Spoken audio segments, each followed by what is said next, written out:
जबलपुर से खबर। धान उपार्जन में अनियमितता बरते जाने की शिकायतों की जांच और दोषी पाए जाने पर संबंधित संस्था एवं कर्मचारियों के विरुद्ध कठोर कार्रवाई करने के कलेक्टर राघवेंद्र सिंह के निर्देश अनुसार जिला उपार्जन समिति ने 2 समितियों को ब्लैकलिस्टेड करने का निर्णय लिया है और गंभीर प्रकृति की अनियमितता नहीं पाए जाने पर 3 संस्थाओं के कर्मचारियों को भविष्य में पुनरावृत्ति होने पर कठोर कार्रवाई की चेतावनी दी है। जिला आपूर्ति नियंत्रक प्रमोद कुमार मिश्र से प्राप्त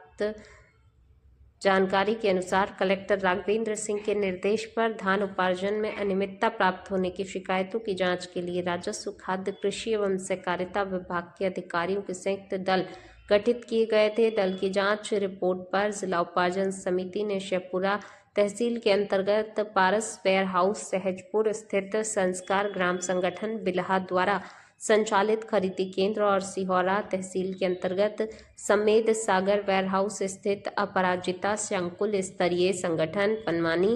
द्वारा संचालित खरीदी केंद्र में अनियमितता पाए जाने पर इन दोनों संस्थाओं को 2 वर्ष के लिए ब्लैकलिस्टेड कर दिया गया है। जिला उपार्जन समिति द्वारा संस्कार ग्राम संगठन बिल्हा को ब्लैकलिस्टेड करने का निर्णय नॉन FAQ धान उपार्जन करने पर और अपराजिता संकुल स्तरीय संगठन पनवानी को ब्लैकलिस्टेड करने का निर्णय खरीदी गई धान की कुछ बोरियों में लगे टैग में किसान कोड एवं किसान का नाम अंकित नहीं पाए जाने और कमतोल पाए जाने के कारण लिया गया है। जिला आपूर्ति नियंत्रक के मुताबिक ये दोनों संस्थाएं खरीफ विपणन वर्ष 2026-27 एवं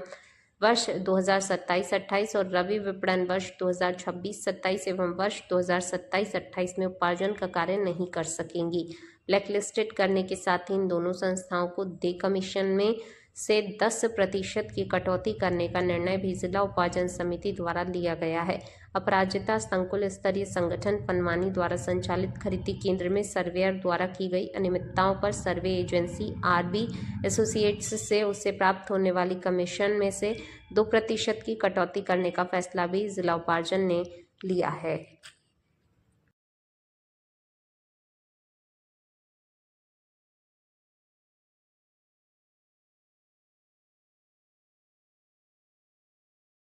जी सर, बेरोजगार युवाओं को लेकर कुछ शिविरों का आयोजन किया जा रहा है, कैसा चाहिए? ये जबलपुर ज़िले में उद्यम संस्कार करके अभियान चलाया जा रहा है। इसके तहत हम लोगों की मंशा ये है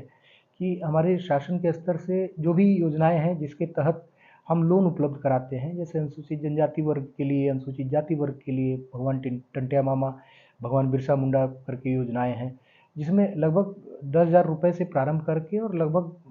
50 लाख रुपए तक के लोन हम कर सकते हैं, अगर उसमें हम PMFME को भी जोड़ दें। तो जो युवा हैं उनको चिन्हित करते हुए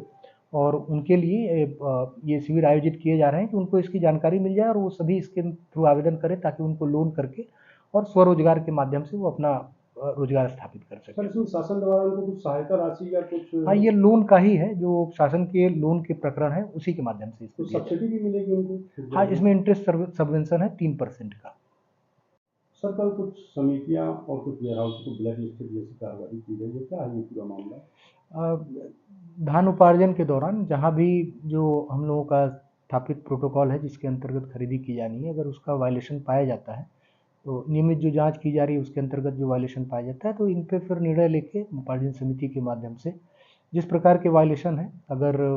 छोटे मोटे वायलेशन है तो उनको उस हिसाब से उनके कमीशन राशि से कटौती करने का, और बड़े वायलेशन है तो उनको प्रतिबंधित करने का 2 साल के लिए, 3 साल के लिए ब्लैकलिस्ट करने का कार्रवाई, उनकी जो कमीशन राशि है वो राजसात करने का, अगर वेयर हाउस है तो उनके खिलाफ भी इसी तरह की कार्रवाई, उनकी किराया राशि जब्त करने का, ये सारे कार्रवाई जो है नियमित तौर पर किए जा रहे हैं। सर, कोई बिचौलियों भी, कोई ट्रक भी पकड़ा गया है, ये भी जानकारी होती है? हाँ, एक ट्रक जो है कल कुंडम क्षेत्र में संबंधित नायब तहसीलदार द्वारा रात में भ्रमण के दौरान पकड़ा गया है।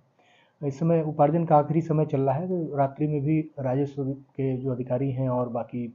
फूड एंड सिविल सप्लाईज के, वो भी रात में लगभग प्रतिदिन जो है 1-1:30 बजे रात तक, 2 बजे रात तक भ्रमण कर रहे हैं। तो उसी के दौरान नियमित तौर पर गाड़ियाँ भी पकड़ में आ रही हैं। तो ये एक गाड़ी मिली है जो इंदौर से और यहाँ धान लेकर आई हुई थी, अपने उपार्जन केंद्र पे इसको अनलोड किया जा रहा था, तो इसको पकड़ा गया है और इस पे हम लोग विधिवत जांच कर रहे हैं कि किस परिस्थिति में इंदौर से, चूँकि इंदौर ऐसा क्षेत्र नहीं है जहाँ बहुत ज़्यादा धान उत्पादित होता हो, तो इस पर फिर डीप इन्वेस्टिगेशन करके इस पर फिर सख्त कार्रवाई की जाएगी।